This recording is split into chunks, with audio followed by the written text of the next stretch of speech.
امام بخاری رحمہ اللہ صحیح بخاری کا آغاز کرتے ہیں کتاب الوحی سے،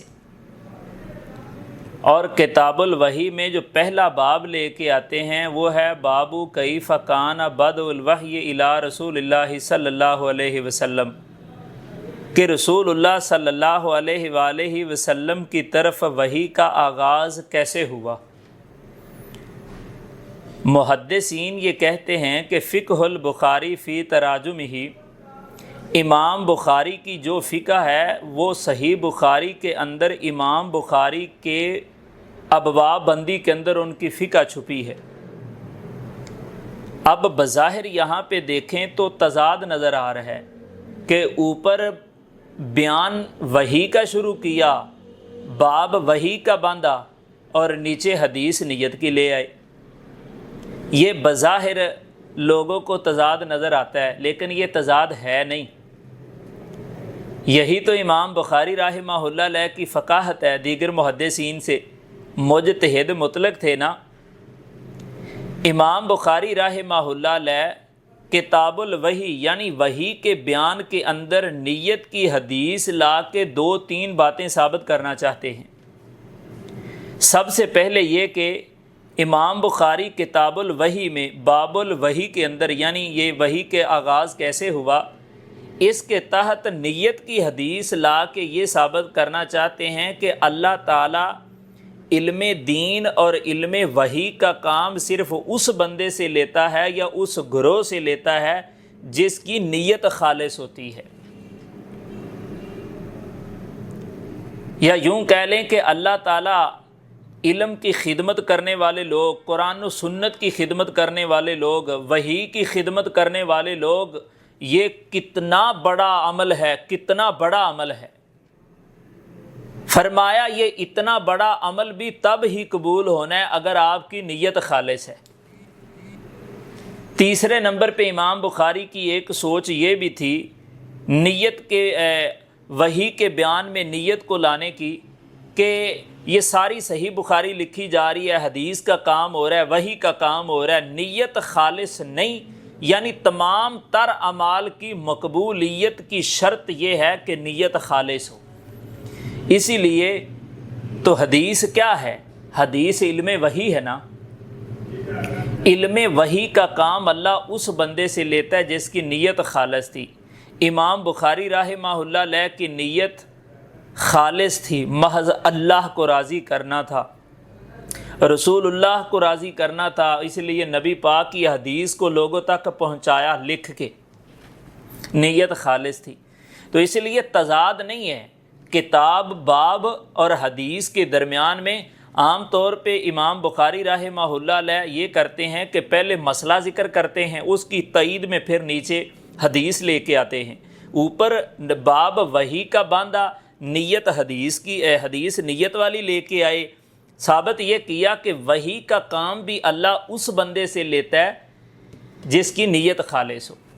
اور نیچے حضرت عمر رضی اللہ تعالی عنہ کی حدیث لے کے آئے، انما الاعمال بالنیات، اعمال کا دار و مدار نیتوں پر ہے۔ نیت خالص ہے عمل قبول، نیت خالص نہیں، ریاکاری آ گئی، دنیاوی کوئی مقصد آ گیا، دین کا کام کر رہا ہے، شہرت مقصد آ گیا درمیان میں، عمل رد ہو گیا، قبول نہیں ہوا۔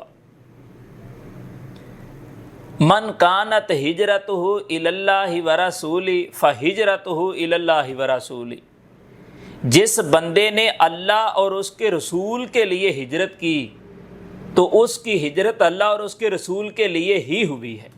کیا مطلب؟ میں اپنا وطن چھوڑ کے کسی دوسری جگہ ٹرانسفر ہو گیا، میری نیت یہ ہے کہ میں یہاں دین کا کام ذرا تیزی، مضبوطی اور مضبوط طریقے سے نہیں کر پا رہا، تو اس ایریے میں تبلیغ کی زیادہ ضرورت ہے، دین کا کام کرنے کے مواقع زیادہ ہیں، تو میں اس نیت سے وہاں داخل ہوا کہ اللہ کے دین کو وہاں تقویت زیادہ ملے گی، یہ ہے اللہ کے لیے ہجرت۔ اور اگر میں چاہتا ہوں کہ نہیں، یا یہاں کے لوگ میری واہ واہ نہیں کر رہے، وہاں کے لوگ واہ واہ کریں گے، تو مقصد ہے شہرت، تو میرا یہ وحی کا اتنا بڑا کام، دین کی خدمت، اسلام کا پرچار، ترویج دین کی، اشاعت، نشر و اشاعت دین کی، یہ اتنا بڑا عمل بھی اللہ کے ہاں بارگاہ قبول نہیں ہوگا۔ اللہ کی بارگاہ میں یہ عمل بھی رد کر دیا جائے گا، ضائع کر دیا جائے گا۔ اور بلکہ اسی حدیث کا اگلا حصہ ہے کہ وَمَنْ كَانَتْ هِجْرَتُهُ إِلَى الدُّنْيَا يُصِيبُهَا أَوْ امْرَأَةً يَنْكِحُهَا فَهِجْرَتُهُ إِلَى مَا هَاجَرَ إِلَيْهِ، جس بندے نے دنیاوی مقصد کے لیے، دنیا کمانے کے لیے ہجرت کی دین کے نام پہ، یا جس طرح کتنے لوگ ہیں جنہوں نے دین کے نام پہ چندے بٹورے، دین کے نام پہ چندے بٹورے، نام دین کا لیا، مفاد اس پیسے سے اپنا حاصل کیا۔ اسی طریقے سے جو بندہ دین کے نام پہ دنیا کما رہا ہے، دین کا نام لے کے، اسلام کا نام لے کے دنیا کما رہا ہے، اور اسی طریقے سے فرمایا جس نے کسی عورت سے شادی کرنے کے لیے اپنا وطن چھوڑ کے دوسرے وطن کی طرف ہجرت کی، فرمایا فَهِجْرَتُهُ إِلَى مَا هَاجَرَ إِلَيْهِ، اس بندے کی نیت کو دیکھا جائے گا، اس کی ہجرت اسی چیز کی طرف ہوئی ہے جس کی اس نے نیت کی تھی۔ اللہ جانتا ہے اگر ہم یہ سمجھ لیں اس حدیث کے معنی کو، مطلب کو، مفہوم کو، اس کی اہمیت کو، اس کی امپورٹنس کو، زندگی بدل جائے۔ جملہ عبادات، جملہ معاملات کے اندر نیت کا پوزیٹیو ہونا، نیت کا خالص ہونا 100% ضروری ہے۔ اگر نیت خالص نہیں تو پیدا کرنے والے رب کی قسم ہے بڑے سے بڑا عمل بھی قبول نہیں ہوگا۔ وہ آپ نے حدیث سنی ہوگی نا کہ اللہ قیامت کے دن 3 لوگوں سے جہنم کی آگ کو بھڑکائے گا، سخی، حافظ قرآن، اللہ کے راستے میں شہید ہونے والا۔ یہ عمل کوئی چھوٹے ہیں؟ فرمایا قرآن سیکھنے کے لیے، دین سیکھنے کے لیے اپنے گھر سے جو شخص نکلتا ہے، فرشتے پر بچھاتے ہیں اس کے نیچے،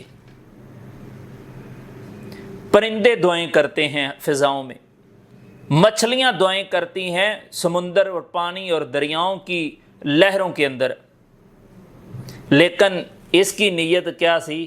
لوگ کہیں بہت عالم ہے، بڑی آواز ہے، بڑا ترنم سے قرآن پڑھتا ہے، لوگوں کی واہ واہ لینا چاہتا تھا، نیت خراب ہو گئی، اتنا بڑا عمل بھی اس کو جنت میں نہیں لے جا سکا، جہنم میں چلا گیا نیت خراب ہونے کی وجہ سے۔ دنیا کے معاملات میں عدالتیں، کورٹ کچہریاں، ججز، وکیل سارا پیسہ دے کے نظام چلاتے ہیں نا، تو میں اکثر کہتا ہوں کہ ہم پیسہ دے کے ایسی جگہ پہ جہاں ضرورت ہو اللہ کو راضی کرنے کے لیے، تو ہم اس پیسے سے جنت بھی خرید سکتے ہیں۔ لیکن سخی صاحب، مدرسے بنانے والا، مسجدیں بنانے والا، غریبوں کے سروں پہ ہاتھ رکھنے والا، لالچ یہ آ گیا، سوچ یہ بن گئی، نیت یہ بن گئی کہ لوگ کہیں واہ بڑا سخی بندہ ہے، بڑے پیسے دیتا ہے اللہ کے راستے میں، تو اس بدلتی نیت نے اس کو جنت میں وہ نہیں لے کے گیا بلکہ جہنم کا ایندھن بنا دیا۔ وہ جو سخی شہید ہیں، اللہ کے راستے میں شہادت پانے والا بندہ، کتنا بڑا شہادت، کتنا بڑا عمل ہے، لیکن جنت میں نہیں جا سکا۔ وجہ کیا ہے؟ نیت خراب ہوگی۔ اور محترم بھائیو، نیت خالص کر لیں۔ ایک بندہ مثال کے طور پہ ایک روایتی کسی کو اسلام کہتا ہے، جی السلام علیکم، روایتی انداز میں، جی یہ منہ متھے لگنے والا بندہ ہے تو سلام نہ بلایا تو کیا محسوس کرے گا؟ ایک نیت یہ ہے، ایک نیت یہ ہے کہ میں سلام بلاؤں گا، السلام علیکم ورحمۃ اللہ وبرکاتہ، اللہ میرے کھاتے میں 30 نیکیاں ڈال دے گا، اور یہ نیکیاں قیامت والے دن مجھے جنت میں لے جائیں گی، اللہ بھی خوش ہو جائے گا، اس کا رسول بھی خوش ہو جائے گا سلام بلانے سے، اور یہ میرا مسلمان بھائی بھی خوش ہو جائے گا۔ کتنی پیاری نیت ہے، اور سلام دونوں نے بلایا ہے لیکن نیتیں مختلف تھی۔ اس نے منہ متھا دیکھا کہ یار ملنے والا بندہ ہے، سلام بلا لیں ذرا، اس نے اللہ کو خوش کرنے کے لیے سلام بلایا، اس کو نیکیاں مل گئی، یہ جنت میں چلا گیا، اس کا سلام اس کو جنت میں لے جانا دور کی بات ہے، اللہ کی رضا حاصل نہیں کر پایا۔ اس حدیث کی شرح کے اندر مختلف محدثین نے اپنی رائے پیش کی۔ علامہ نووی رحمہ اللہ علیہ جنہوں نے صحیح مسلم کی شرح لکھی ہے، علامہ نووی رحمہ اللہ علیہ اس حدیث کے بارے میں کہتے ہیں یہ جو انما الاعمال بالنیات ہے، اعمال کا دار و مدار نیتوں پر، فرمایا ھذا الحدیث نصف الدین، یہ حدیث آدھا دین ہے، آدھا دین، یعنی آدھے دین کی بنیاد اس حدیث کے اوپر ہے۔ اس حدیث کو اگر نکال دیا جائے تو آدھا دین ختم ہو جائے گا۔ اور فرمایا وَدَاخِلٌ فِي جَمِيعِ أَبْوَابِ الْفِقْهِ، اور یہ فقہ کے تمام تر ابواب میں اس کا داخل ہونا ثابت ہے۔ اور امام شافعی رحمہ اللہ علیہ کہتے ہیں يَدْخُلُ هَذَا الْحَدِيثُ فِي 70 بابًا من ابواب الفقہ، امام شافعی رحمہ اللہ علیہ کہتے ہیں کہ یہ حدیث جو انما الاعمال بالنیات ہے فقہ کے 70 ابواب میں داخل ہے۔ اللہ اکبر کبیرہ۔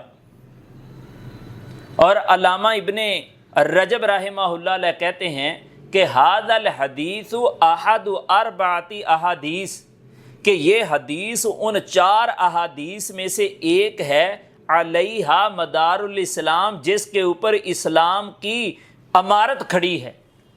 وہ 4 حدیثیں کون سی ہیں؟ ایک تو یہ ہوگی انما الاعمال بالنیات، دوسری حدیث ہوگی من احدث فی امرنا ھذا ما لیس فیہ منہ فہو رد، تیسری حدیث ہوگی ان الحلال بین و ان الحرام بین و فیہما مشتبہات، اور چوتھی حدیث وہ جامع ترمذی کے اندر ہے جس کے اندر نبی پاک نے فرمایا من حسن اسلام المرء ترکہ ما لا یعنیہ۔ یہ 4 حدیثیں ہیں جس کے اوپر محدثین نے کہا کہ اسلام کی پوری عمارت قائم ہے، اور یہ وہ حدیث ہے انما الاعمال بالنیات، ان 4 حدیث میں سے ایک جس کے اوپر اسلام کی پوری بنیاد ہے۔ اور سبحان اللہ، امام غزالی کیا کہتے ہیں؟ امام غزالی رحمہ اللہ علیہ کہتے ہیں کہ النیت روح العمل، کہ یہ جو نیت ہے یہ عمل کی روح ہے۔ بہا یقبل و بفقدانہا یرد، اسی کے ذریعے، یعنی اچھی نیت ہو تو اسی کے ذریعے اعمال قبول کیے جاتے ہیں۔ نیت بری ہو گئی ہے، ریاکاری آ گئی ہے، دکھلاوا آ گیا ہے، نیت بری ہو گئی ہے، کسی کو نقصان پہنچانا مطلب بن گیا ہے، تو فرمایا وَبِفُقْدَانِهَا يُرَدُّ، نیت بری ہونے کی وجہ سے، نیت کے اچھائی کے فقدان کی وجہ سے اعمال رد کر دیے گئے ہیں۔ اور مختلف محدثین نے اس کے اوپر اور بھی بہت سارے اقوال ذکر کیے ہیں، وقت کم ہے اس وجہ سے تفصیل میں نہیں جاتے۔ سمجھانا میرے بچوں یہ مقصد ہے، اپنی نیت کو بہتر کریں۔ نیت خالص ہوگی تو آپ کا ہر عمل قبول ہے، نیت خالص نہیں تو کوئی عمل بھی قبول نہیں ہے۔ بلکہ صحیح مسلم کے اندر ایک حدیث ہے ان اللہ لا ينظر الى اجسامکم والى صورکم، اللہ تعالیٰ نہ تمہارے خوبصورت جسموں کی طرف دیکھتا ہے نہ تمہاری خوبصورت شکلوں کی طرف دیکھتا ہے، ولیکن ينظر الى اعمالکم والى قلوبکم، بلکہ اللہ تعالیٰ تو تمہارے دلوں کی طرف دیکھتا ہے اور تمہارے اعمال کی طرف دیکھتا ہے۔ اب اس حدیث کے اوپر بھی غور کریں تو پتہ چل رہا ہے کہ نیت کا خالص ہونا ضروری ہے۔ اللہ جو دلوں کی طرف دیکھتا ہے تو وہ اللہ دیکھتا ہے کہ میرے بندے کے دل میں میرے لیے کیا ہے۔ بلکہ صحیح بخاری کے اندر ایک حدیث ہے کہ انسان کے جسم کے اندر ایک لوتھڑا ہے، فَإِذَا صَلَحَتْ صَلَحَ الْجَسَدُ كُلُّ وَإِذَا فَسَدَتْ فَسَدَ الْجَسَدُ كُلُّ، کہ اگر وہ گوشت کا ٹکڑا ٹھیک رہے تو سارا جسم ہی ٹھیک ہے، اگر وہ گوشت کا وہ ٹکڑا خراب ہو گیا ہے سارا جسم ہی خراب ہو گیا۔ فرمایا الا وہی القلب، یاد رکھنا وہ دل ہے۔ حافظ ابن حجر رحمۃ اللہ علیہ نے اس حدیث کی شرح کرتے ہوئے فتح الباری کے اندر لکھا کہ النیت محل القلب، کہ نیت کا محل دل ہے۔ اللہ اکبر، دل کو خوبصورت کرنا چاہتے ہیں اگر، جس کو اللہ دیکھتا ہے، تو پھر خدا کے واسطے اپنی نیت کو خالص رکھیں۔ آپ کا ہر اٹھنے والا عمل جو ہے وہ اللہ کی رضا کی طرف اٹھے، آپ کی ہر طرح کی ایکٹیویٹی جو ہے اللہ کو راضی کرنے کے لیے ہو۔ کسی کو کچھ دے رہے ہیں اللہ کے لیے، کسی سے کچھ روک رہے ہیں اللہ کے لیے، کسی سے محبت کی ہے اللہ کے لیے، اور کسی سے نفرت کر رہے ہیں اللہ کے لیے۔ اور بلکہ یہ حدیث بھی ہے کہ جس بندے نے یہ 4 کام کیے اللہ کے لیے، دیا اللہ کے لیے، روکا اللہ کے لیے، نفرت کی اللہ کے لیے، محبت کی اللہ کے لیے، فقط استکمل الایمان، اس بندے کا ایمان مکمل ہو گیا۔ قرآن پڑھتے ہو نیت اللہ کو راضی کرنا رکھو، نماز پڑھتے ہو اللہ کو راضی کرنا مقصد ہو، کسی کو کچھ دیتے ہو، ہیلپ کرتے ہو، اچھا مشورہ دیتے ہو، کچھ بھی آپ کا عمل ہے اس میں یہ ہو کہ میرے اللہ تو راضی ہو جا، تو راضی ہو جا، یہ میں تیری رضا کے لیے کر رہا ہوں، اللہ میں تجھے خوش کرنے کے لیے کر رہا ہوں۔ اور بعض اوقات کام الٹ ہوتا ہے، لیکن اس میں مقصد اللہ کو راضی کرنا ہو نا تو اللہ راضی ہو جاتا ہے۔ جیسے وہ صحیح مسلم کے اندر ایک واقعہ آتا ہے نا کہ ایک بندہ تھا تو وہ سفر پہ جا رہا تھا، جنگل میں اس نے پڑاؤ کیا، اس کی اونٹنی کے اوپر اس کا کھانا تھا تو وہ سو گیا۔ جب وہ اٹھا نا تو اس کی اونٹنی بھی نہیں تھی، کھانا بھی نہیں تھا، پینڈا لمبا تھا، وہ مایوس ہو گیا، بیٹھ کے انتظار کرنے لگا اپنی موت کا۔ تو آنکھ لگی، تھوڑی دیر بعد پھر آنکھ کھلی، اپنی اونٹنی کو سامنے پایا، اوپر وہ کھانا بھی ہے، تو خوش ہو گیا۔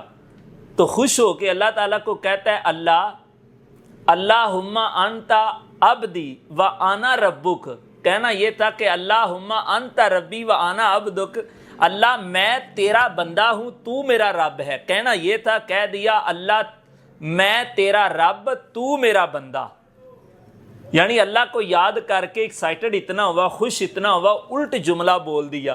اللہ تعالیٰ نے اس کا الٹ بولا ہوا جملہ بھی بڑا پیارا لگا، بڑا خوبصورت لگا، اللہ نے قبول کر لیا۔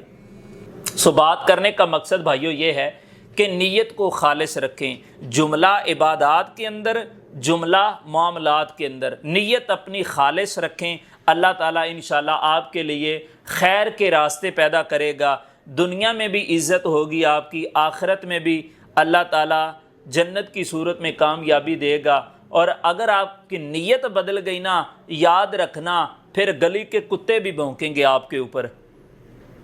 اگر آپ کی نیت خراب ہوگی نا، اللہ تعالیٰ آپ کے اوپر 2 چیزیں ضرور مسلط کرے گا، ایک لوگوں کی حقارت، دوسرا ذلت۔ یہ یاد رکھنا، نیت اپنی اللہ کے لیے ہو، نیت اللہ اور اس کے رسول کو خوش کرنے والی ہو تو آپ کا ہر عمل قابل قبول ہوگا۔ اللہ رب العالمین سے دعا ہے اللہ تعالیٰ ہماری اصلاح فرمائے، ہمارے دل میں اللہ جھانکتا ہے تو اللہ ہمارے دل کو ایسا بنا دے کہ اللہ کو وہ پسند آ جائے۔ اللہ تعالیٰ ہماری نیتوں اور ہمارے اعمال کی ہمیں اصلاح کرنے والا بنائے۔ وآخر دعوانا ان الحمد للہ رب العالمین۔